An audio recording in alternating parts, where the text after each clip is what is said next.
அரசியலுக்கு வந்ததிலிருந்தே நம்மளை பற்றி நிறைய சில வதந்திகள், அந்த டீம் இந்த டீம் அப்படிலாம் சொல்லிக்கிட்டு இருக்காங்க இல்லையா.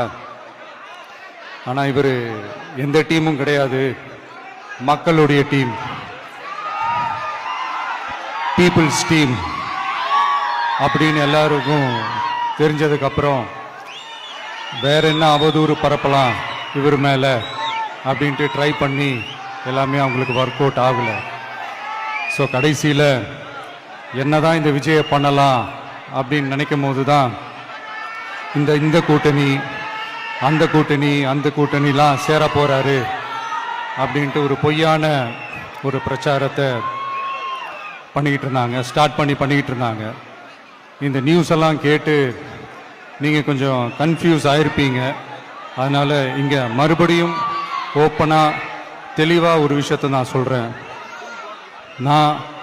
நாங்கள் எப்பவுமே மதச்சார்பற்ற கொள்கைன்றதில், அந்த ஸ்டாண்ட்லேயோ, மதச்சார்பற்ற சமூக நீதி என்ற அந்த நிலைப்பாட்டிலேயோ எப்பவுமே சமரசம் வச்சிக்கவே மாட்டோம்.